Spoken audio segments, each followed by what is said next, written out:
초보자분들의 특징이 뭐냐면 입찰가를 너무 과도하게 쓴다는 게 문제가 되는 거예요. 또 뭐 약국의 입점 예정이라고 붙어 있는 것들은 절대 하시면 안 됩니다. 입점 예정이라는 것은 할 수도 있고 안 들어올 수도 있다는 건데,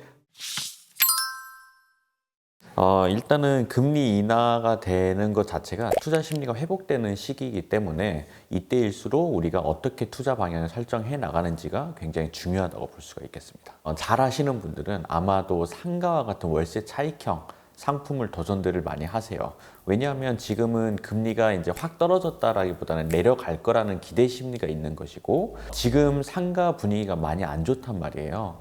그러니까 지금 해야 되는 거고, 오히려 이제 대출 금리가 떨어지면 대출 이자가 줄어들게 되면서 상가 같은 경우에는 월세뿐만 아니라 시세 차이까지 발생할 수 있는 상품이기 때문에 지금 같은 시기에 아마 성공하시는 분들은 상가를 주로 많이 도전을 하시죠. 사실 금리 인하라고 하는 것 자체가 어떤 종류든 다 호재로 작용이 되기 때문에 사실 어떤 상품을 해도 다 괜찮아요. 다만 주거용 부동산을 하느냐 아니면 월세 수익형 비주거용 부동산을 하느냐에 따라서 이게 수익률이 달라질 수는 있겠죠. 그걸 어떤 걸 선택하느냐가 중요합니다. 사실 경매를 하는 입장에서는 상업용이 훨씬 더 낫다고 볼 수가 있겠습니다. 주거용 부동산 같은 경우에 금리가 떨어지게 되면 거의 대부분의 사람들이 금리가 떨어지기 때문에 투자를 해야 될 때다라고 생각하면서 아무래도 경쟁 입찰이 심해질 수밖에 없고요. 특히나 경매 초보자분들이 도전하는 가장 첫 상품들이 주거용 부동산이기 때문에 그래요. 아무래도 남들과의 경쟁을 조금 더 피하면서 시세 차이까지 내면서 월세까지 받을 수 있는 상가를 도전하는 게 오히려 더 낫다고 볼 수가 있겠습니다. 경매 투자를 할 때 금리 인하가 더 좋은 이유는 첫 번째로 경매라는 상품 자체가 대출을 많이 일으키는 상품이에요. 일반 매매로 우리가 도전을 할 때는 대출이 60%에서 70%가 맥시멈으로 나올 수밖에 없지만 경매로 할 때는 80%에서 많게는 90%까지 일으킬 수 있는 게 경매의 장점이라고 볼 수 있는데, 대출 총액이 높아질 수밖에 없겠죠. 그러다 보니까 대출 이자에 대한 부담감이 생길 수밖에 없을 텐데, 다행히도 금리 인하가 된다면 대출 이자에 대한 부담감이 적게 될 것이고, 그로 인해서 경매 투자자분들은 아무래도 부담은 적어질 수밖에 없겠죠. 일단은 금리 인하기에 포트폴리오나 가이드라인을 세운다면 아무래도 경매 초보자분들은 소액으로 도전하시는 분들이 가장 많으시거든요. 일단은 단기적인 시세 차익을 노릴 수 있는 단기 매도형, 특히 주거용 상품을 도전하시는 게 좋은데요. 금리가 인하가 되게 되면 당연히 이제 부동산 시장에서 주거용 부동산에서 전세를 생각을 안 할 수가 없어요. 전세가는 금리하고 연동이 될 수밖에 없는데, 금리가 낮아지면 전세값은 점점점 더 올라갈 수밖에 없어요. 왜냐하면 사람들은 전세 대출을 일으켜서 전세를 들어오려고 하기 때문에 이자가 약해진다는 것 때문에 전세 수요로 몰릴 수밖에 없는데, 그러다 보면 전세값은 자연스럽게 오르게 되겠죠. 그와 동시에 매매가도 자연스럽게 올라갈 수밖에 없거든요. 그러면 경매 투자하시는 분들은 주거용 상품을 도전을 하셨을 때 애초에 시세보다 싸게 사는데 시간만 조금 지나면 오히려 매매가도 같이 오르면서 수익률이 더 배가 되는 그런 현상을 맞이할 수가 있기 때문에 여러분들이 주거용 부동산을 도전하시는 게 아무래도 더 좋다 볼 수가 있겠습니다. 금리 인하가 되게 되면 아무래도 사람들의 투자 심리가 회복될 수밖에 없고, 경매 입찰장에도 사람들이 점점 많이 몰릴 수밖에 없게 됩니다. 금리 인하 시기의 가장 공통적인 특징은 경매 인구가 더 늘어난다는 특징이 있어요. 대출 이자도 싸고 나도 경매 한번 해볼까 하는 초보자들이 유입되는 시장이 많아지거든요. 초보자분들의 특징이 뭐냐면 입찰가를 너무 과도하게 쓴다는 게 문제가 되는 거예요. 우리가 내 소신대로, 그리고 내가 조사한 대로 적정한 입찰가를 써야 하는데, 이게 계속 폐찰이 되다 보면 나도 모르게 한번 입찰가를 한번 높게 확 써버리는 그런 충동적인 결과가 나올 수 있는데, 돌이킬 수 없는 상황이 발생되니까 이 부분은 염두를 좀 해두셔야 될 것 같습니다. 미리 파악하기는 어렵긴 하지만 지금 현재 사실은 기회인 게 뭐냐면 지금 금리가 완전히 많이 떨어졌다라는 과정은 아니거든요. 낙찰가율을 보면 80% 후반대에서 멈춰 있어요. 그런데 이게 내년에 금리가 훅 떨어진다라는 신호가 생기게 되면 이 낙찰가율도 거의 100%를 넘어가는 시기가 분명히 발생될 거예요. 그때가 되면 우리가 생각보다 남는 차익이 발생하지 않을 수 있기 때문에 오히려 지금 도전하시는 게 더 낫다고 보실 수가 있겠습니다. 사람들이 많이 몰리는 상품을 도전하는 것도 좋지만 사람들이 조금 몰리지 않을 만한 틈새 시장을 공략하는 게 이제 경매 초보에서 중수, 고수로 넘어가는 하나의 전략이라고 볼 수가 있겠습니다. 굉장히 많고요. 금리 인하뿐만 아니라 지금 가장 최근에 문제가 되고 있는 게 정부에서 대출 규제를 내렸어요. 대출에 대한 염려 때문에도 지금 하는 게 맞나요? 대출 규제가 풀리면 할 때가 맞나요?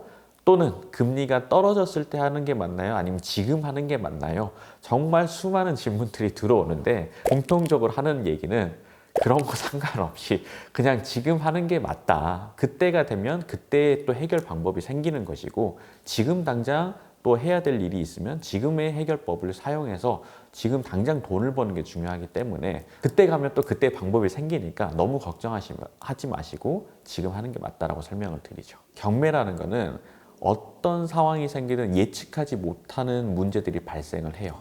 명도에서도 문제가 발생할 수 있고요. 대출에서 발생할 수 있고 또 낙찰받아서 문을 열어봤더니 갑자기 수리 상태가 엉망인 경우에 발생하기도 하고 내가 예측하지 못하는 문제들이 수없이 발생하는 게 경매거든요.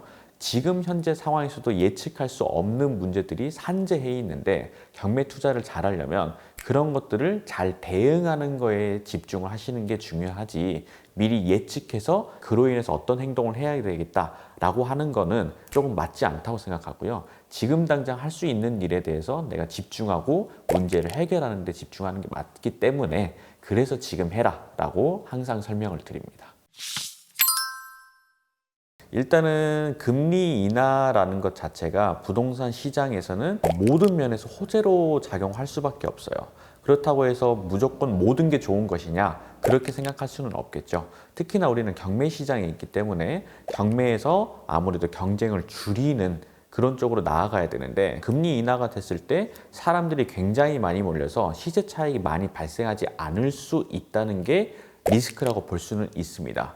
대신 그 리스크를 살짝 더 줄일 수 있는 우리 입장에서는 돈을 더 많이 벌 수 있는 틈새 시장으로 가는 게 좋은데요. 그게 바로 또 공매라는 시장이 있습니다. 경매가 아닌 공매 시장으로 우리가 눈을 돌리면 사람들이 많이 몰려서 낙찰가율이 높아지지 않는 특히 경쟁률이 더 떨어질 수밖에 없는 시장이 또 있기 때문에 하나의 방법이라고 추천드릴 수가 있겠습니다. 공매라는 거는 경매와 거의 비슷한 시스템인데요. 경매는 일반적인 빚을 갚지 못해서 나오는 것을 경매라고 하고 공매라는 것은 세금을 내지 못해서 세금으로 인해서 나온 것들을 공매라고 합니다. 그래서 압류재산 공매라고도 하는데요. 거의 대부분 소유자가 자신한테 부과된 세금을 못 내서 나오는 걸 공매라고 합니다. 그런데 이 공매 시장은 경매 시장과 달리 조금 더 특수한 분야이기 때문에 경쟁자들이 줄어들 수밖에 없고 낙찰가율도 낮으면서 시세 차익은 그만큼 더 발생하게 되는 구조라고 보실 수가 있겠습니다. 이제 비주거용 부동산 같은 경우에는 여러 가지 종류가 있겠죠. 상가라든지 오피스텔이라든지 여러 가지 종류들이 있는데 그중에 첫 번째 오피스텔 같은 경우에는 월세 상품이에요. 월세를 돌리기를 원하는 분들이 받는 게 오피스텔인데요. 특히나 이제 대출에 대한 이자가 낮아지게 되면 월세 상품은 더 늘어날 수밖에 없고 아무래도 매매가 훨씬 더 잘 되게 됩니다. 일반적으로 내가 오피스텔을 낙찰받아서 월세 세팅을 했을 때 그로 인해서 남는 대출 이자를 제외하고도 남는 순수익이 커질 수밖에 없거든요. 오피스텔도 매도가 잘 되는데요. 그거를 판단하기 위해서는 오피스텔의 입지를 보는 게 굉장히 중요합니다. 특히 오피스텔의 입지는 역에서 가까운 것들이 굉장히 중요한데요. 역 중에서도 2호선, 7호선, 9호선 라인에 붙어 있는 오피스텔들을 고르시는 게 중요합니다. 2호선, 7호선, 9호선의 공통적인 특징이 서울의 주요 업무지구들을 모두 지나간다는 장점이 있기 때문입니다.